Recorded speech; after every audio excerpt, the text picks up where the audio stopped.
ബാലു, ദാ Walayar പരമശിവത്തിന്റെ history book.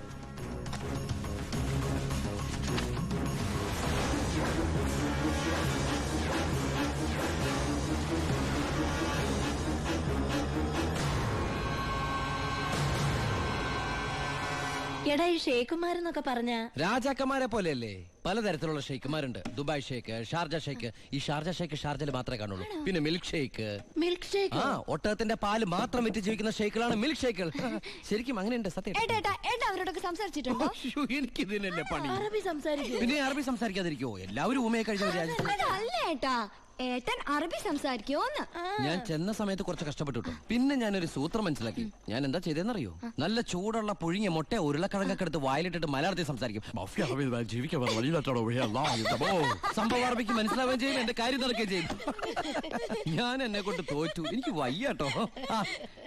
നീ കേട്ടോടാ ഇവന്റെ ഓരോ ദുബായ് തമാശ. ഇനിയുണ്ട് കൊറേ. അമ്മ വേഗം ഭക്ഷണം എടുത്തു വെക്ക്. ഇന്ന് വയറ് നിറച്ച് കഴിച്ചിട്ട് സുഖമായിട്ടൊന്ന് ഉറങ്ങണം.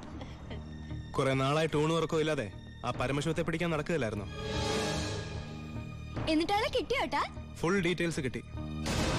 വാളയാർ പരമശിവം, ഫാദർ നിൽ, മദർ നിൽ, native place Palakkad border.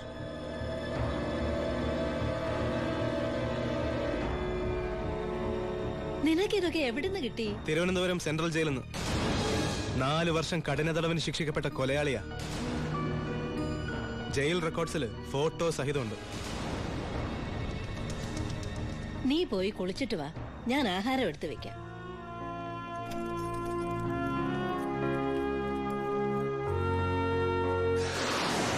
Walayar പരമശിവത്തെ കുറിച്ച് ഇതിൽ കൂടുതൽ എന്തെങ്കിലും ഏട്ടൻ അറിയണോ? വേണ്ട, ഇനി നീ ഒന്നും പറയണ്ട. ഇവിടെ വെച്ചൊരു സീൻ ഉണ്ടാക്കരുത്. അമ്മ ഒന്നും അറിയരുത്. എന്തിനായിരുന്നു ഇതൊക്കെ? ഞങ്ങളുടെയൊക്കെ മുമ്പിലും. സാഹചര്യങ്ങൾ അങ്ങനെ. ഇതൊക്കെ എല്ലാ ക്രിമിനൽസിന്റെ ന്യായീകരണങ്ങളാ. ബാലു, ഈ യൂണിഫോമിന്റെ മുന്നിൽ ഏട്ടനിയൻ ബന്ധമില്ല. സറണ്ടർ ആകണം. എന്തിന്? സ്പിരിറ്റ് എടുത്തേനോ? എന്താ തെളിവ്? അതല്ല, ചിന്നാടൻ ബാബുവിനെ കുത്തിക്കൊല്ലാൻ ശ്രമിച്ച കേസിന്. ഓ, വാറണ്ടുണ്ട്. ഞാൻ നാളെ രാവിലെ സ്റ്റേഷനിൽ വരാം. എന്നെ വിശ്വസിക്കേ. നാളെ രാവിലെ കൃത്യം 10 മണിക്ക് ഞാൻ സ്റ്റേഷനിലെത്താം. പ്ലീസ്.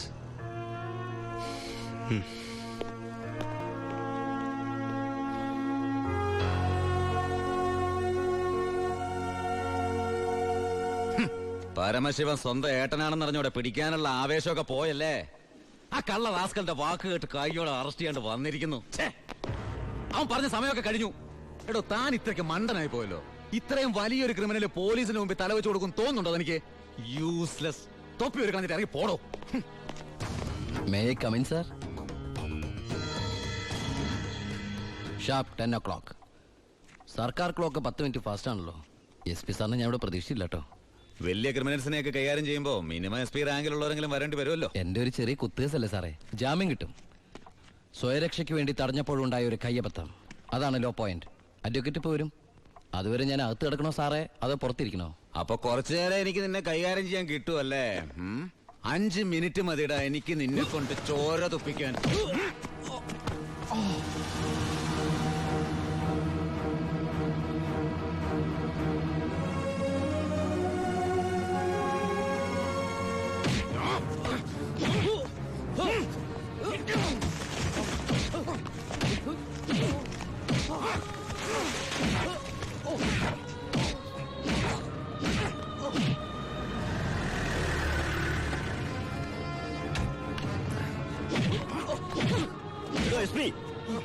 ഇനി അവനെ തൊട്ടുപോകരുത്.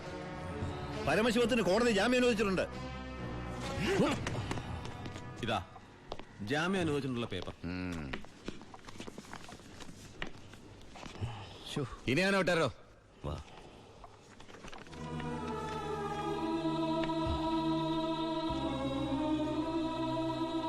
നിനക്കെന്നെ തല്ലണമെങ്കിൽ അത് വീട്ടിൽ വെച്ചാ കാര്യന്നില്ലേ? നീ തല്ലേ എനിക്ക് വേനിക്കില്ലടാ. ഇതിപ്പോ SP സാറിനെ കൊണ്ട് കൊള്ളാം. SI SP കൊണ്ട് തല്ലിക്ക. ഇവൻ മിടുക്കനാണ് ബായ്, മിടുക്കൻ. ഇവന്റെ അനിയനാണെന്നുള്ള ഒറ്റ കാരണം കൊണ്ടാണ് നീ ഇപ്പൊ ഇങ്ങനെ നീണ്ടു തുറന്നു നിൽക്കുന്നത്. അല്ലേ പണ്ടേ നീയൊക്കെ നടറോട്ടി കിടന്ന ഇടഞ്ഞേനെ. ബായ് ബായ് വാ.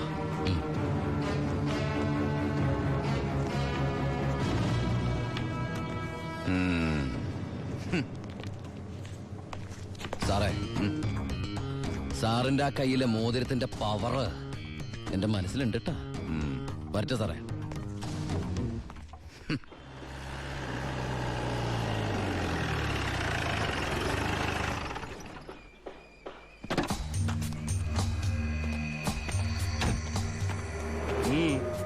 ഏട്ടനുണ്ടോ?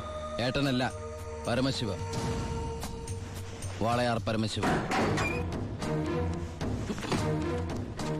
എന്താ, എനിക്കിതിരെ പുതിയ വല്ല വാറണ്ടും ഉണ്ടോ? ഏട്ടനോട് SP പെട്ടെന്ന് അങ്ങനെ പെരുമാറുന്ന ഞാൻ വിചാരിച്ചില്ല. അത് പോട്ടെ. സാറിപ്പോ ഒന്ന് കാര്യം പറ. എനിക്ക് ഏട്ടനോട് തനിച്ചൊന്ന് സംസാരിക്കണം. അച്ഛാ. എല്ലാരും പോയട്ടെ, പോയി ജോലി ചെയ്യേ. പറയേ. ഏട്ടന്റെ പേരിലുള്ള ആ കേസിന് ഇനി കോടതി വിധിയെ മാത്രം പേടിച്ചാൽ മതി. അതെനിക്കറിയാം. ഇനി ഈ തൊഴിൽ വേണ്ട. അങ്ങനെ പെട്ടെന്ന് അവസാനിപ്പിക്കാൻ പറ്റുന്നല്ലേ ഈ പണി. ഒരുപാട് കമ്മിറ്റ്മെന്റ്സ് ഉണ്ട്. ആരോട്? അതൊന്നും പറഞ്ഞാൽ നിനക്ക് മനസ്സിലാവില്ല. ഞാൻ വഴിയെല്ലാം നിർത്തിക്കോളാം. പറ്റില്ല. എനിക്കിത്തിരി പ്രശ്നങ്ങളോട് ബാക്കിയുണ്ട്. എന്ത് പ്രശ്നം? എന്ത് പ്രശ്നം എനിക്കില്ലാത്ത? എന്നും എനിക്ക് പ്രശ്നങ്ങൾ തന്നെയല്ലേ. വളർന്നപ്പോ മുതൽ കുടുംബത്തിന്റെ ചുമതല, തീരാത്ത കടങ്ങളുടെ ബാധ്യത, നിന്റെ പഠിപ്പ്, അനീതിയുടെ പഠിപ്പ്, ഇനി അവളുടെ കല്യാണം. ഒന്നും പറഞ്ഞിട്ട് കാര്യമില്ലെന്നറിയാം. ആ കറിയാച്ചന്റെ കടവുകളും തീർത്താ നിർത്തിക്കോളാം ഞാനെല്ലാം. അതൊന്നും എനിക്ക് കേൾക്കണ്ട. പിന്നെ എന്താ നിനക്ക് കേൾക്കേണ്ടത്? നീ തീർക്കുവാ കടം. അയാൾക്ക് അരമാസത്തെ പലിശ കൊടുക്കാൻ തികയില്ലോ നിനക്ക് കിട്ടുന്ന ശമ്പളം. വേണ്ട, പറഞ്ഞ ചിലപ്പോ കൂടി പോവും. ഇനി ഞാനായിട്ട് നിനക്കൊരു പ്രശ്നം ഉണ്ടാക്കില്ല. പോരെ? പോരാ. എനിക്ക് നാണക്കേടാ. ഡിപ്പാർട്ട്മെന്റ് മുന്നിലും പബ്ലിക്കിന്റെ മുന്നിലും എന്റെ ഏട്ടൻ ഒരു കള്ളനാണെന്ന് പറയുന്നത് എനിക്ക് കുറച്ചില്ല. കുറച്ചില്ലോ? എടാ, നീ ഇട്ടിരിക്കുന്ന യൂണിഫോമിന് വരെ ഞാൻ കടത്തിയ സ്പിരിറ്റിന്റെ മണമുണ്ട്. അത് മറക്കല്ലേ. നീ പോ. പിന്നെ അനിയൻ SI ആണെന്ന സ്വാധീനം വെച്ച് സ്പിരിറ്റ് കടത്താനാണ് പരിപാടിയെങ്കിൽ അത് നടക്കില്ല. ഇനി ഒറ്റ ലോഡ് സ്പിരിറ്റ് പോലും പരമശിവം കടത്തില്ല. അതിന് ഞാൻ സമ്മതിക്കില്ല. എടാ, പരമശിവം സ്പിരിറ്റ് എടുത്താൻ തുടങ്ങിയിട്ട് കാലം കുറച്ചായി. ഇതുപോലെ പല വെല്ലുവിളികൾ നേരിട്ടിട്ടുണ്ട്. ഇനി നിന്നോടാണെങ്കിലും അങ്ങനെ തന്നെ. നീ വേണമെങ്കിൽ സമയം കുറിച്ചിട്ടോ. നാളെ രാത്രി കൃത്യം 9-നും 10-നും ഇടയ്ക്ക് വാളയാർ ചെക്ക് പോസ്റ്റിലൂടെ എന്റെ ലോഡുകൾ കടന്നു പോകും. നിനക്ക് തടയാമെങ്കിൽ നീ തടഞ്ഞോ.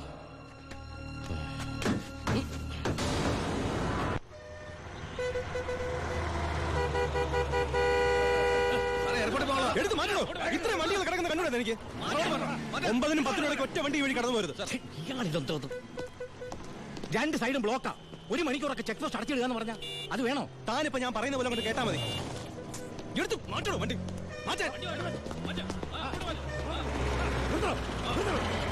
ചേട്ടനും അനിയനും തമ്മിലുള്ള വാശിക്കായി ഈ പ്രഹസനം. കഷ്ടമാണ് സാർ. SP യുടെ ഓർഡർ അനുസരിക്കാതെ പറ്റൂ. സാർ, ഒരു കോളുണ്ട്. ആരാടോ? SP ആണ് സാർ. സർ, പാലക്കാട് ചിറ്റൂർ വൻ തീപിടുത്തം. നമ്മുടെ ഫയർഫോഴ്സ് സഫീഷ്യന്റ് അല്ല.